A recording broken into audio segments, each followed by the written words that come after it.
나는 그렇다고 생각했는데 그렇지 않은 경우들이 있죠.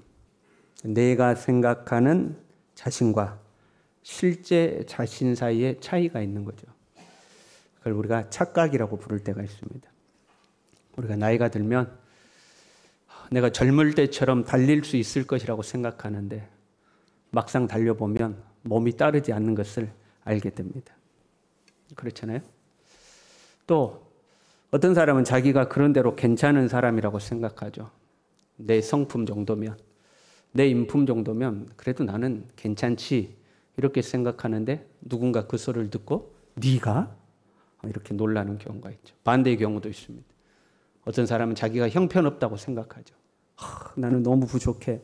나는 이것도 못하고 저것도 못하고 나는 왜 이것밖에 안 되지? 그러면 옆에 사람이 네가? 너 정도면 괜찮아. 우리 옆 사람과 인사합시다. 네가? 그 무슨 의미인지 서로 생각해야 돼요.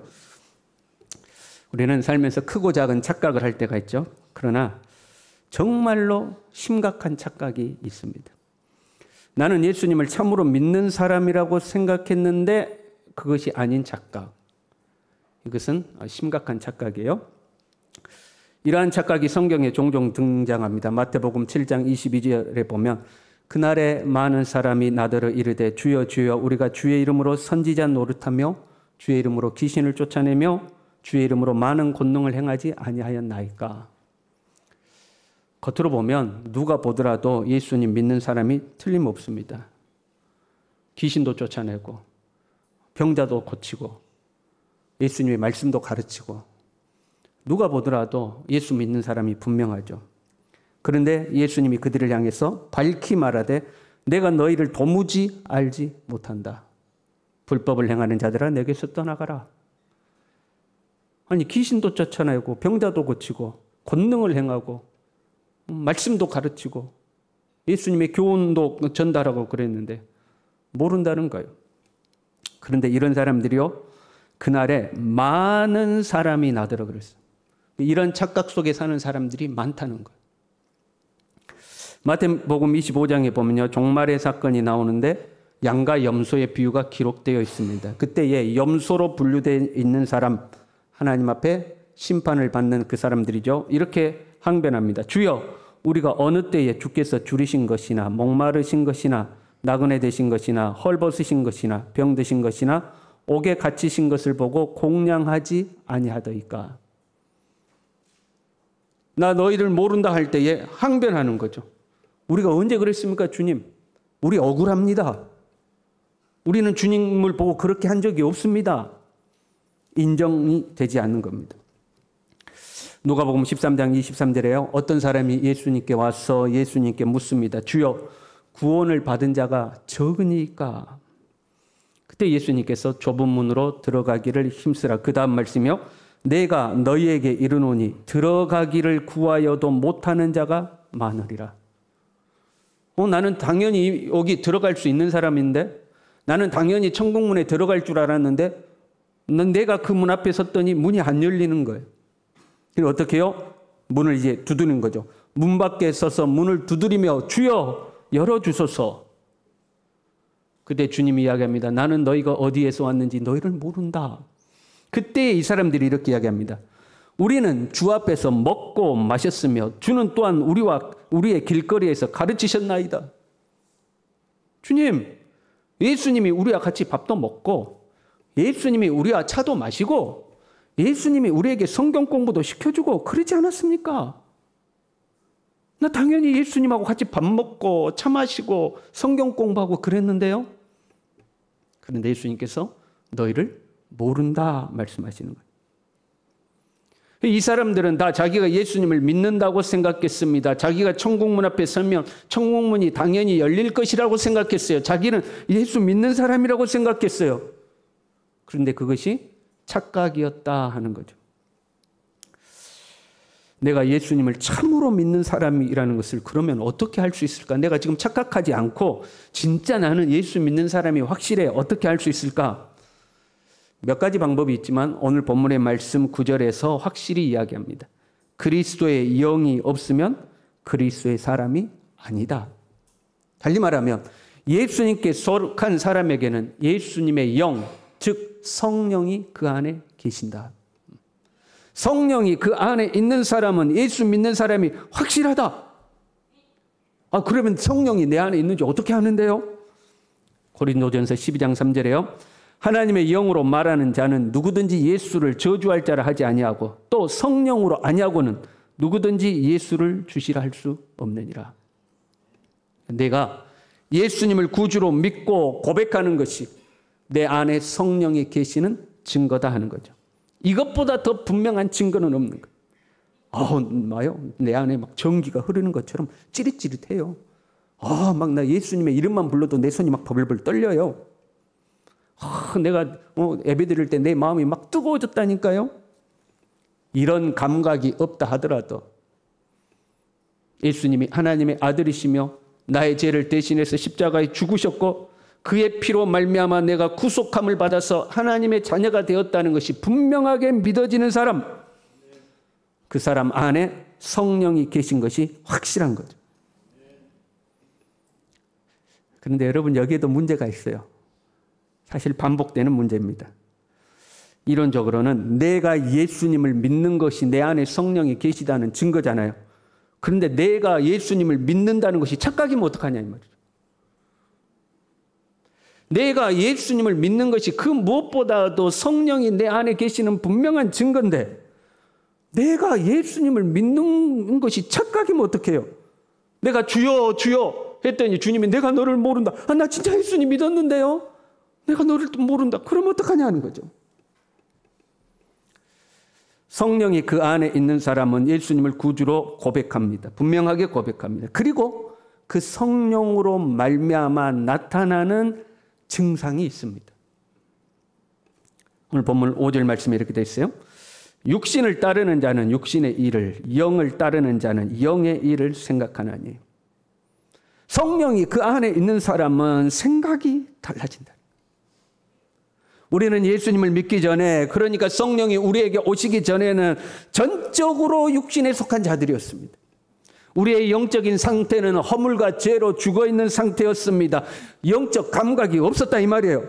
이 세상 풍조를 따르고 뭘 먹을까, 뭘 마실까, 뭘 입을까, 어떻게 즐기고 놀까, 온갖 거기에 생각이 팔려있고 육신의 정욕, 안목의 정욕, 이 생의 자랑을 쫓아다니면서 육체와 마음이 원하는 것을 하면서 살았어요. 육에 속한 자들이죠. 영적 감각이라고는 없는 자들이죠. 그런데 성령이 내 안에 오시면 영의 생각을 하게 되는 거예요. 어떻게 해요? 어떻게 하면 하나님을 기쁘시게 해드릴까? 어떻게 하는 것이 하나님의 뜻일까? 이렇게 하면 영적으로 안 좋을 텐데, 이렇게 하는 것이 영적으로 좋을 텐데, 이런 생각을 하게 되는 거예요. 과거에는 이렇게 하면 내 몸에 좋겠지, 이렇게 하면 돈을 많이 벌겠지, 이렇게 하면 나에게 유익이 되겠지, 이것만 생각하던 사람이 이제는 영적으로 좋은 것을 추구하더라. 생각이 바뀌는 거죠. 물론 우리는 예수님을 구주로 영접하고 성령님이 내 안에 오셔서 처음부터 온전하지는 않아요. 마치 아이가 세상에 태어나듯이 우리는 거듭나서 어린 아이의 모습으로 태어나죠. 그래서 여전히 부족하고 연약하고 옛 습관이 우리 안에 남아 있어서 때로는 영적으로 좋은 것인지 안 좋은 것인지 분별을 못할 때도 있고, 때로는 알면서도 육신의 것을 쫓아갈 때도 있고, 옛 사람의 습관, 과거의 육체의 정욕이 다시 우리 안에 일어서기도 하죠.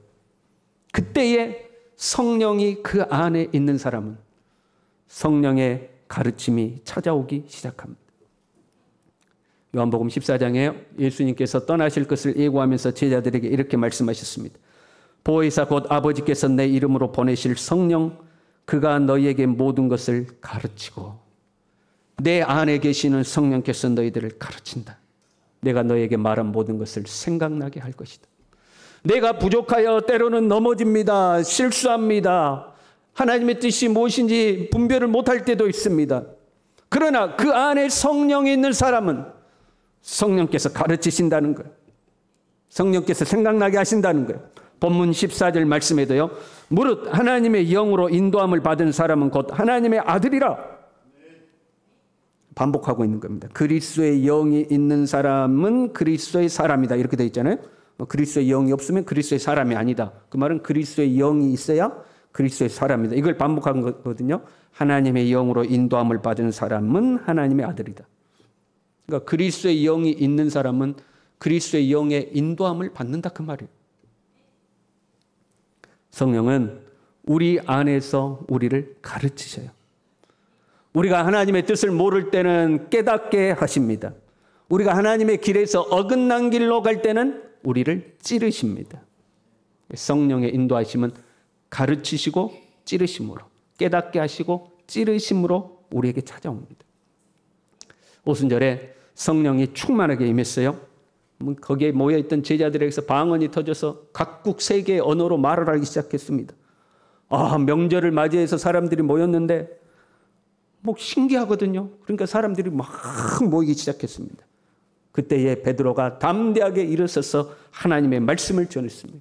그 베드로를 통하여 선포된 성령의 말씀을 들은 사람들의 반응이 사도행전 2장 37절에요.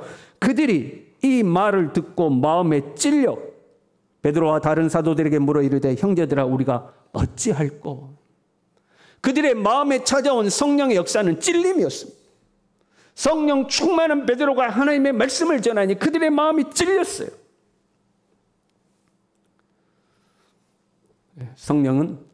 성령이 그 안에 있는 사람은 어떻게 해야 될지 모를 때는 깨닫게 하시고, 그런데 잘 몰라서 또는 알면서도 하나님의 말씀에서 벗어난 길로 가려고 하면 찌르시는 거예요. 마음이 찔리는 거예요.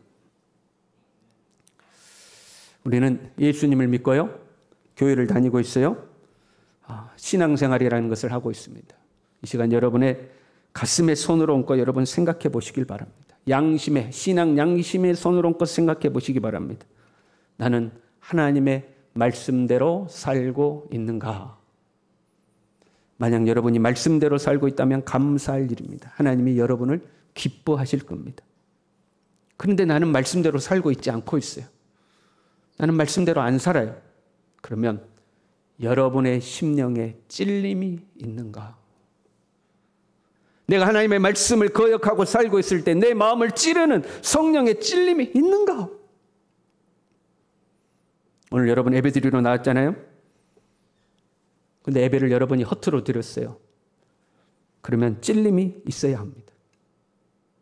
예배 시작부터 끝까지 졸고 가는 사람이 있습니다. 예배 시작부터 끝까지 딴 생각하고 가는 사람도 있어요. 여러분 안 보일 것 같죠? 앞에 서면 보입니다. 저 사람은 시작부터 예배 시간에 잘라고 작정하고 왔구나.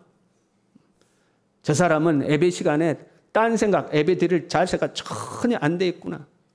하나님 앞에 예배 드려야지 하고 왔는데 몸이 피곤하다거나 아침에 약을 먹었다거나 그런 분들은 자기도 모르게 졸릴 때 있잖아요. 그런 분 말고 아예 자세 자체가 하나님 앞에 예배 드릴 자세가 안 돼가지고 오는 사람들 있죠. 그렇게 예배를 마치고 여러분이 성전 문을 나설 때에 여러분의 마음에 찔림이 없다면 그리스도의 사람이 아닙니다. 예배당을 나서서부터 육신의 생각을 쫓아 삽니다. 하나님 생각은 쥐꼬리만큼도 안 합니다. 뭘 먹을까, 뭘 마실까, 뭘 입을까 여기에 관심밖에 없습니다. 자기의 이익을 위해서라면 거짓도 서슴지 않고 불의도 마다하지 않습니다. 그런데 마음에 찔림이 없습니다. 그러면 그리스도의 사람이 아닙니다. 여러분의 직장에서요, 나의 인사 결정권을 가진 직장 상사가 기독교를 혐오하는 사람입니다. 그런데 어느 날 내가 교회 다닌다는 것을 그 양반이 알았어요. 아주 이 비꼬는 듯한 눈초리로 나에게 묻습니다. 당신도 교회 다녀? 그때 내가 마누라 때문에요. 내가 교회 안 가면 집안이 평안하지가 않으니까 어쩔 수 없이 다닙니다. 그래? 일로와 나랑 한잔 하세. 그래서 부어라 마시라 하면서 그 직장 상사의 비란 비는 다 마치고 집으로 돌아가는 길에 여러분의 마음이 찔리지 않는다면 하나님의 사람이 아닙니다. 그동안 살아왔던 경건의 삶을 하나씩 하나씩 내가 줄여가고 있는데, 기도하던 사람이 기도를 안 합니다. 말씀 묵상하던 사람이 성경을 덮어놓고 펼치질 않습니다. 하나님 앞에 헌금을 드리던 사람이 헌금을 안 합니다. 주님 앞에 헌신하던 사람이 헌신을 안 합니다. 이 예배 빼먹고 저 예배 빼먹고 자꾸 빼먹기 시작합니다. 그럼에도 불구하고 여러분의 마음에 찔림이 없다면 여러분은 그리스도의 사람이 아닙니다. 그 안에 성령이 있는 사람은 하나님의 뜻에 어긋난 길을 갈 때에, 하나님이 기뻐하지 않는 일을 할 때에 반드시 찔림이 있어야 합니다. 그것이 성령이 계시는 증거입니다. 나 예수님 믿는데요. 아멘. 성령으로 하지 아니하고는 누구든지 그리스도를 주라 시인할 수 없습니다. 그러나 당신이 예수님을 향하여 주여 주여 하는 게 착각일 수도 있습니다. 주님이 너를 모른다 하실 수도 있습니다. 그러면 내 안에 성령이 계시는 증거가 무엇입니까? 당신이 하나님의 뜻에서 어긋난 길로 갈 때 당신의 신앙 양심이 찔립니까? 신앙 양심의 가책이 있습니까? 성령께서 당신을 가르치십니까? 하나님은 우리가 하나님의 온전한 사람, 그리스도의 장성한 분량의 사람으로 성장하기를 원합니다. 그래서 우리를 가르치시고 때로는 우리를 찌르시는 겁니다. 그래야 깨닫잖아요. 그래야 고치잖아요. 그래야 성장하잖아요. 처음에 신앙생활 할 때는 신앙 양심에 가책이 없던 일들도 우리가 영적으로 성장하다 보면 가책이 생길 때가 있습니다. 예전에는 이거 나 괜찮았는데, 그런데 내가 성장하다 보니까 이것도 하나님이 싫어하시는구나 알아질 때가 있죠. 그래서 더 순결해지고 더 성숙해지고 더 온전해져 가는 겁니다. 성령의 찔림을 통해서 우리는 성장해 가는 겁니다. 고민이 있죠. 왜 저 성도에게는 성령의 찔림이 없을까? 누가 보더라도 예수 믿는 사람 분명한 것 같은데, 나름 신앙생활도 오래 했고 교회 생활도 오래 했고 하나님의 사람처럼 보이는데 왜 저 사람에게는 성령의 찔림이 없을까? 성령께서 우리에게 말씀하실 때에 모든 사람이 찔림을 받고 그 말씀 앞에 엎드려 우리가 어찌할꼬 하는 것은 아닙니다. 사도행전 5장에 보면요, 성령 충만한 사도들을 통해서 표적과 이적이 많이 나타났어요. 막 병든 자가 고침받고 귀신이 쫓아나가고, 소문을 들은 병든 사람들이 병든 사람을 그냥 침상체에 메고 길거리로 나와서 길거리에다 침상을 펼쳐놓고 그 위에 얹혀놓고 베드로가 지나갈 때 그 그림자라도 덮일까 기다리고 있었어요. 그 소문이 대제사장들과 사두개파 사람들에게 들리니까 시기가 가득해서 사도들을 잡아다가 옥에 가둬버렸습니다. 그날 밤 천사가 나타나서 옥문을 열고 사도들을 다 끄집어내고 두려워하지 말고 다음 대에 하나님의 말씀을 전하라. 그 새벽에 성전에 가서 또 말씀을 전하기 시작했어요. 그걸 모르고 있던 대제사장들이 아침이 밝았습니다. 군사들을 시켜서 사도들을 감옥에서 끄집어내라고 했는데 가봤더니 옥문이 굳건히 잠겨져 있고 지키는 병사들도 그대로 있는데 안에 사람이 없는 거예요. 소문이 들려옵니다. 그 죄수들이 성전에서 말씀을 전하고 있더이다. 야, 걔들 데리고 와. 데리고 와서 자초지정을 물을 때에 베드로가 담대하게 하나님의 말씀을 그들에게 전합니다. 그 말씀을 들었던 대제사장과 사두개파 사람들이 그들이 듣고 크게 노하여 분노가 일어났습니다. 찔림은 분노로 변합니다. 하나님의 말씀이 나를 찌를 때에 내가 어찌할꼬 그 앞에 엎드리는 사람은 하나님의 은혜가 임하고 성장합니다. 그러나 하나님의 그 찔림을 거절하는 사람은 분노하는 거예요. 사도행전 7장에요. 스데반이 공회 앞에서 성령이 충만하여 말씀을 담대하게 전했습니다. 스데반의 말씀을 들었던 사람들의 반응이 7장 54절에 이렇게 기록되어 있습니다. 그들이 이 말을 듣고 마음에 찔렸어요. 성령 충만한 말씀에 마음이 찔렸어요. 그 다음에요, 그를 향하여 이를 갈거늘. 말씀이 찔렸는데 이를 갈았어요. 큰 소리를 지르며 귀를 막고 일제히 그에게 달려들어 성 밖으로 내치고 돌로 쳤다. 죽여버렸는. 성령의 찔림을 받아들이는 사람이 있고 성령의 찔림을 부인하는 사람이 있는 거예요. 여러분, 성령의 찔림이 없는 사람은 그리스도의 사람이 아닙니다. 아멘 쪽간 하이소.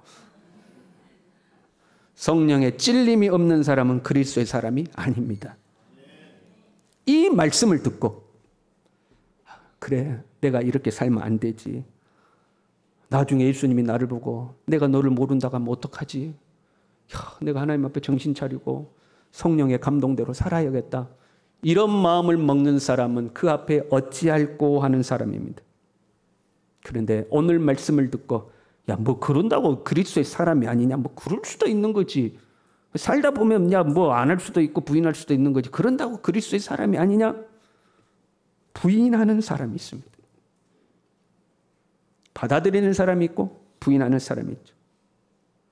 찔림을 부인하는 데 그치지 않고 노하고 이를 갈고 죽이는 사람도 있습니다. 하나님의 말씀을 듣고 찔림이 찾아왔어요. 믿음의 선배의 권면을 듣고 찔림이 찾아왔어요. 혼자 말씀을 묵상하다가 찔림이 찾아왔어요. 내가 그동안 잘못 살았구나. 하나님 앞에 내가 잘못 살았구나. 미처 깨닫지 못했구나. 내가 어떻게 하면 하나님의 법대로 살고 어찌할꼬 하는 사람이 있어요. 근데 어떤 사람은 에이, 오늘 설교 나들으라고 하더만 완전히 나를 그냥 강단에서 나를 완전히 두들겨 패대. 내 기분 나빠갖고 교회를 못 다니겠어. 이를 갈고 분노하는 사람이 있습니다. 지는 얼마나 잘해갖고 목사면 다야. 잡아 죽이려는 사람도 있습니다. 내게 들려오는 하나님의 말씀이 나를 찌를 때에 그 앞에 겸손히 엎드리는 사람이 있고 오히려 이를 갈고 분노하는 사람이 있는 거죠. 거절하고 부인하고 분노하는 사람은요, 절대 하나님 앞에 성장하지 않습니다. 잘하지 않아요. 쟁기를 잡고 뒤를 돌아보는 자는 하나님 나라에 합당하지 않다고 하였습니다. 뒤로 물러서는 자는 하나님이 기뻐하지 않는다고 하였습니다. 그런데 이런 사람은, 찔림을 거절하는 사람은 절대 성장하지 아니하고 앞으로 전진도 하지 아니하고 계속 뒤로 밀려납니다. 저 신앙의 밑바닥까지 내려가죠. 그리고 어떻게 되죠? 성령의 가르침, 성령의 찌름을 계속해서 거절하면 영적 감각이 둔해집니다. 12절 말씀인데요. 육신에게 져서 육신대로 살 것이 아니니라. 너희가 육신대로 살면 반드시 죽을 것이다. 우리의 몸이 죽는 것 이전에 우리의 영적 감각이 완전히 죽어버리는 것. 그래서 더 이상 주님의 말씀을 들어도 아무 감각이 없습니다. 성령의 찔림이 더 이상 찾아오지 않습니다. 보아도 보지 못하고 들어도 듣지 못하고 깨닫지 못합니다. 허물과 죄로 죽었던 우리를 예수 그리스도 십자가 보혈로 다시 살려놨는데, 그런데 다시 죽어버리는 거예요, 자기가. 영적으로 다시 죽어버리는 거죠. 어렸을 때 불렀던 노래 중에 이런 노래 있어요. 우리 집에 왜 왔니, 왜 왔니, 왜 왔니? 반응 좀 하이소. 그 다음 뭐라고 그래야 돼요? 여러분 동네는 그 노래 안 불렀습니까? 꽃 찾으러 왔단다, 왔단다, 왔단다. 뭐 이런 거 있죠.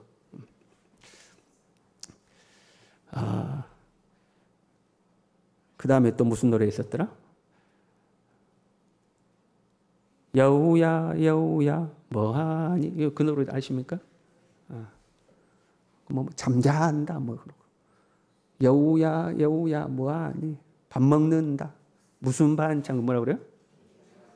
야, 여우는 다 개구리 반찬 먹었나 봐요. 그 다음 질문 있잖아요. 뭐라 그래요? 네, 죽었니, 살았니, 살았니, 죽었니? 우리 옆 사람에게 물어봅시다. 죽었냐, 살았냐? 여러분은 그리스도 안에서 살아있습니까? 죽었습니까? 나의 영적 감각이 살아있습니까? 죽어있습니까?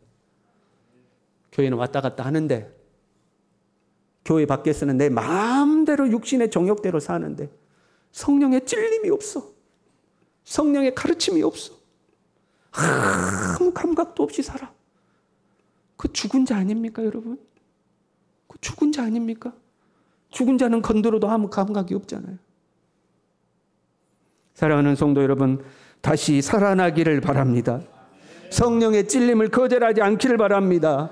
말씀 앞에 내가 어찌할꼬 겸손히 엎드릴 수 있기를 바랍니다.